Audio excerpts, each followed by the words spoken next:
সুপ্রভাত বন্ধুরা, মুনমুন লাইফস্টাইলে তোমাদের সবাইকে ওয়েলকাম। বন্ধুরা, তোমরা কেমন আছো? আশা করছি সবাই ভালো আছো, সুস্থ আছো, আর তোমাদের ভালোবাসা পেয়ে আমরাও বেশ ভালো আছি। তো বন্ধুরা, আজ হচ্ছে বুধবার। তো আজকেরই ব্লগ এটা। আজকে না শরীরটা তেমন ভালো না, সকালবেলা ভাবছিলাম ব্লগটা ভিডিও নেওয়া স্টার্ট করব নাকি, কিন্তু তোমাদের সাথে না এমন হয়ে গেছে আমি যদি একদিন ব্লগ শেয়ার না করি আমার এতটুকুই খারাপ লাগে, কি বলবো। তো ভাবলাম যতটুকুই যাই করি তোমাদের সাথে আমি শেয়ার করব। তো ব্লগটা স্টার্ট করে দিয়েছিলাম, সকাল 8টা বাজছিল তখন। আর সকালে চাটা খেয়ে নিয়েছিলাম, বিছানাটাও গুছিয়ে নিয়েছি। আর তোমরা দেখেছো না পর্দাগুলো খুলে নিচ্ছিলাম, দরজা জানালার। আর পর্দাগুলো অনেক দিন হয়েছে ধুই নাই। তো এদিকে আমি ওইগুলো খুলে বাথরুমে রেখে সার্ফ দিয়ে, অল্প সার্ফ দিয়ে ভিজিয়ে রেখে চলে আসছি। এদিকে এসে আমি ঘরটা ঝাড় দিয়ে দিচ্ছি। আর সকালবেলা না দেখবে ঘর পরিষ্কার করে নিলে মনে হয় অনেকটা কাজ সেরে নিয়েছি। গতকালকে আমি শোকেস, ড্রেসিং টেবিল, গোদরেজগুলো মোছামুছি করেছি। আমি না রেগুলার করতে পারি না, একদিন হলেও আমাকে গ্যাপ দিতে হয়, কারণ তোমরা তো বুঝতেই পারছো দুটো বাচ্চাকে নিয়ে রেগুলার এগুলো করা আমার দ্বারা সম্ভব হয় না। তারপরে এদিকে দেখতে পাচ্ছি আমি ঘর ঝাড় দিয়ে চলে গিয়েছি বাইরে কাপড় মেলতে। আর কাপড়গুলো অল্প কাপড় ছিল তো তার জন্য ধুয়ে নিয়েছি। আর গতকালকেও কাপড় ধুয়েছি, ওইগুলো তোমাদের সাথে শেয়ার করি নাই, ওগুলো তেমন ভালোভাবে শুকায় নেই। তো আজকে আমি সকালবেলা ওইগুলো এমনি রোদ্রে দিয়ে দিয়েছি। সকালবেলা আমি ভাবি নাই যে আমি আজকে ভিডিও করব, তোমাদের সাথে ব্লগ শেয়ার করব, এতটাই শরীর খারাপ হয়ে গেছে। আর তোমরা তো অনেকেই জানো যে আমার জ্বর হয়েছিল, আর জ্বরের জন্য না অ্যান্টিবায়োটিক খেয়েছিলাম। অ্যান্টিবায়োটিকে এমন হয়েছে আমার এত উইকনেস বাড়িয়ে দিয়েছে, কি বলবো তোমাদেরকে। একটা না আমি কয়েকটা কাজ করলে না হাঁপিয়ে যাই। এখন আমার কেন জানি না এটা কবে যে ঠিক হবে। অনেকটা কষ্ট হচ্ছে কাজ করতে, কিন্তু কিছু করার নেই। ঘরের কাজ যদি নিজে না করি কেই বা করে দেবে। আর গতকালকে না রাত্রিবেলা মাথায় অনেকটা তেল দিয়েছিলাম। আর চুলগুলোকে তোমরা দেখতে পাচ্ছ রোদ্র উঠেছে তো চুলগুলোকে উপর করে বেঁধে রেখে দিয়েছি। আর চিরুনিও করি নাই সকালবেলা। অন্যদিনে সকালবেলা একটু চিরুনি করতে ইচ্ছে করে। দেখবো শরীরটা তেমন ভালো না থাকলে নিজের সৌন্দর্যের দিকে তো একদমই মন যায় না, কারণ নিজেকে সুন্দর লাগছে না বান্দর লাগছে কিছুই মনে হয় না। কারণ তখন মনে হয় শরীরটা কখন ঠিক হবে, আর আমাকে তো ঠিক হতেই হবে ওদের জন্য। তারপরে তোমরা এদিকে দেখতে পাচ্ছ ওরা টিভি রুমে বসে আছে খেলনা নিয়ে, ও অ্যালফাবেটগুলো নিয়ে বিছানায় বসে আছে। আর ওরা না বিছানাটা এতটা অগুছানো করে রেখে দেয়। আর আমি না বেডশিটগুলো গতকালকে ধুয়ে দিয়েছিলাম, ভালো বেডশিটগুলো। এগুলো এমনি রাফ ইউজের ফেড হয়ে গিয়েছে, কিন্তু আমি মনে করি কি বাচ্চাদের করে ওইগুলাই ঠিক আছে। ওরা সবসময় ওঠানামা করবে, খেলাধুলা করবে। আর গরমের জন্য ভাবি ওরা বসতেও কমফোর্টেবলভাবে বসতে পারবে। তাছাড়া হচ্ছে আমি এই বেডশিটগুলো না দিনের মধ্যে আর না হলে 3 থেকে 4 বার ঝাড়াঝাড়ি করি। ওরা যখন ঘুমিয়ে যায় দুপুরবেলা খাওয়া দাওয়া পরে, তখন আমি রুমটাকে আরেকবার ভালো করে ঠিকঠাক করে নেই। তো সন্ধ্যা পর পর্যন্ত একটু গুছানো থাকে। তো বাচ্চাদের ঘরে না তুমি সেভাবে রাখতে পারবে না। অনেক বাচ্চা শান্ত আছে, কিন্তু আমার একজন না তো দুজন। তো তোমরা তো বুঝতে পারছো দুটো বাচ্চা একসাথে থাকলে কি করে। তারপরে বন্ধুরা তোমরা দেখতে পাচ্ছ এদিকে আমি স্নান করে ঠাকুর পুজো দিয়ে চলে এসেছি। তো পুজোটা আর দেখাই নেই, আর বারবার ভিডিও করতেও ভালো লাগছিল না আজকে, জানি না। তাও ভাবছি তোমাদের সাথে যতটুকুই আমি ভিডিও নিয়েছি এডিট করে তোমাদের সাথে শেয়ার করি। তারপরে দেখতে পাচ্ছ ওদেরকে একটা লেসের প্যাকেট ছিল, একটাই ছিল, আমাদের ঘরে ওগুলো বেশি আসে না। তো একটা দিয়েছি ওদেরকে, অনেকদিন পরেই খাচ্ছে লেস।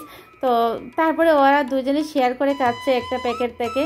আর এদিকে দেখতে পাচ্ছ আমি ডাল করেছি, রুজেন্টের পাতা বড়া করেছি, কুমড় চচ্চড়ি করেছি। আর এদিকে তোমরা দেখতে পাচ্ছ আলু কেটে রেখে দিয়েছি, আলু ভাজি আর ভাতটা বানাই নেই। তো এবার এসে আমি ভাতটা বানিয়ে নিয়েছি। আর এদিকে দেখতে পাচ্ছিলে না আলু ভাজি আলু কেটে রেখেছিলাম, তো ওইগুলো এবার ভাজি করে নিচ্ছি।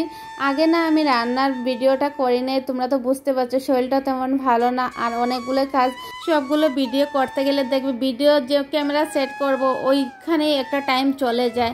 তখন মনে হয় এই জায়গাটা আমি স্কিপ করে দিই, কারণ এই কাজটা আমি দেখাবো না।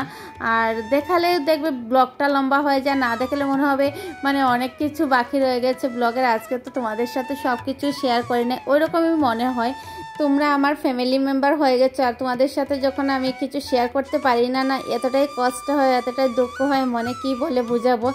আরেকটা কি মানে কদিন ধরে দেখতে পাচ্ছি আমার কোনো ভিডিওতে সেভাবে কোনো ভিউজ আসছে না, লাইক কমেন্ট আসছে না, তার জন্য না ভিডিও বানানোর আগ্রহটা কমে যাচ্ছে। জানি না কি করব, কয়দিন চালাতে পারবো এই চ্যানেলটাকে, কেন এমন হচ্ছে আমি কিছু বুঝে উঠতে পারছি না। আমি দেখো আগে যেরকম ভিডিও বানাতাম সেই রকমই ভিডিও বানাচ্ছি। আগের ভিডিওগুলোতে ভিউজ না মানে আসতো, তার জন্য অনেকটাই ভালো লাগতো। এখন দেখতে পাচ্ছি যে যত দিন যাচ্ছে এতটাই ডাউন হয়ে যাচ্ছে চ্যানেলটা।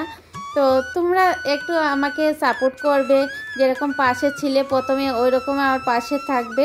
আমি আগেই তোমাদেরকে বলেছি তোমাদের ভালোবাসা, তোমাদের সাপোর্ট ছাড়া এই রাস্তায় আমি এগিয়ে যেতে পারবো না। তো বন্ধুরা তোমরা প্লিজ আমাকে সাপোর্ট করো, আর আমার ভিডিওগুলো যদি দেখে ভালো লাগে তাকে লাইক কমেন্ট শেয়ার করতে ভুলো না। তো বন্ধুরা দেখতে পাচ্ছ আমি বাইরের দিকে চলে গিয়েছিলাম, আর আকাশটা না একটু মেঘাচ্ছন্ন করেছিল। রান্নাটা সেরে নিয়েছিলাম, তো ভাবলাম যেগুলো শুকনো কাপড় আছে ওইগুলো উঠিয়ে নিয়ে আসি। তো গতকালকে যেগুলো ধুয়ে দিয়েছিলাম ওইগুলো প্রায় শুকিয়ে গিয়েছিল, আর সকালবেলা তো দিয়েছি। তো সকালের ওয়েদারটা বেশ ভালোই ছিল, তোমরা তো দেখেছো।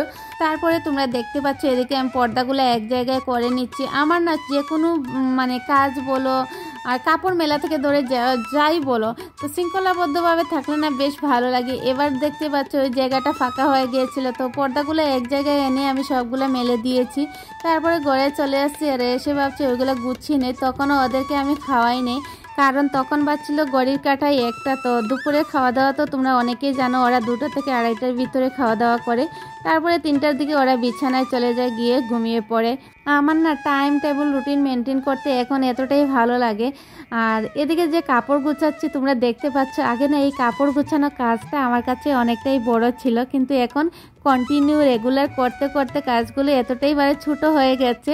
এখন কিছুটা হলে বুঝতে পারছি প্রত্যেকটা কাজকে যখন তুমি গুরুত্ব দিয়ে ভালোবেসে কাজগুলা করবে না, তো তখন তোমার কাজগুলা বড় বলে মনে হবে না, অনেকটাই ছোট মনে হবে। যে কোনো কাজ তুমি ভালোবেসে করলে দেখবে তোমার কাছে এতটাই মানে সিম্পল, এতটাই ইজি মনে হচ্ছে। তো আর সংসারটাকে না এতটাই ভালোবেসে ফেলেছি, এখন না প্রত্যেকটা কাজকে আর কঠিন মনে হয় না, প্রত্যেকটা কাজ আমার কাছে ছোট মনে হয় আর এতটাই ইজি মনে হয়। তারপরে তোমরা এদিকে দেখতে পাচ্ছ আমি অনেকগুলো কাপড় গুছিয়ে নিচ্ছি, কথা বলতে বলতে অনেকগুলো কাপড় গুছিয়ে নিয়েছি কিন্তু। আর এই যে ব্ল্যাক কালার ড্রেস যেটা দেখতে পাচ্ছিলে, প্রথমে একটা শার্ট ভাইজ করেছি। তো ওইটা হচ্ছে আমার ছেলের স্কুলে একবার ডান্সের প্রোগ্রাম ছিল, তো একদিনই পরেছে ড্রেসটা। তো আমি ভাবছি ছোটো ছেলে যদি কখনো কোনো প্রোগ্রামে পার্টিসিপেট করে, তার জন্য ওইটা একটু সুন্দর করে রেখে দিচ্ছি। তো অনেকগুলো কাপড় মানে যেগুলো আমার ধোয়ার ছিল ওইগুলো ধুয়ে দিয়েছি, আর যেগুলো শুকিয়ে রাখার ওইগুলো আমি শুকিয়ে রেখে দিচ্ছি। তো আমি না ওইরকমই করি, যেগুলো মানে ধুতে লাগবে ওইগুলোই ধুয়ে দেবো, এমনিতে কাপড় নিয়ে ধোয়ার কোনো অভ্যাস নেই আমার। তোমরা অনেকেই ভাববে আমি শাড়ি পরি না, কিন্তু এদিকে আমি শাড়িগুলো ভাইজ করছি। আর শাড়িগুলো না রোদ্রে শুকাতে দিয়েছিলাম, ওইগুলো পরে আমি ইনস্টাগ্রামে শর্টস বানিয়েছিলাম। তো এবার আমাকে গোদরেজে আবার রেখে দিতে হবে, তার জন্য শুকিয়ে নিয়েছি। তো বন্ধুরা তোমাদের সাথে কথা বলতে বলতে আমি সব কাজ সেরে নিয়েছি। তোমরা এদিকে দেখতে পাচ্ছ অনেকগুলো কাপড় গুছিয়ে নিয়েছি।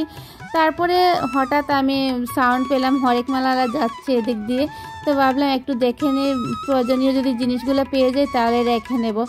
এই দুটো আইটেমই বেশ ভালো লেগেছিলো। এটা হচ্ছে কলম টলম রাখার জন্য একটা রেখেছি, আর রেখেছি এই ফ্লাওয়ার পটগুলা। তো বন্ধুরা আজকের আমার ব্লগটি এতটুকুই, তোমরা কমেন্ট করে জানাবে কিন্তু আমার ব্লগটি কেমন হয়েছে। আর আমার ব্লগের কোনো অংশ যদি তোমাদের ভালো লেগে থাকে তাহলে লাইক কমেন্ট শেয়ার করতে ভুলবে না। আর তোমরা ভালো থাকবে, সুস্থ থাকবে, দেখা হবে নতুন একটি ব্লগের সাথে। আজকের জন্য এতটুকুই, ধন্যবাদ।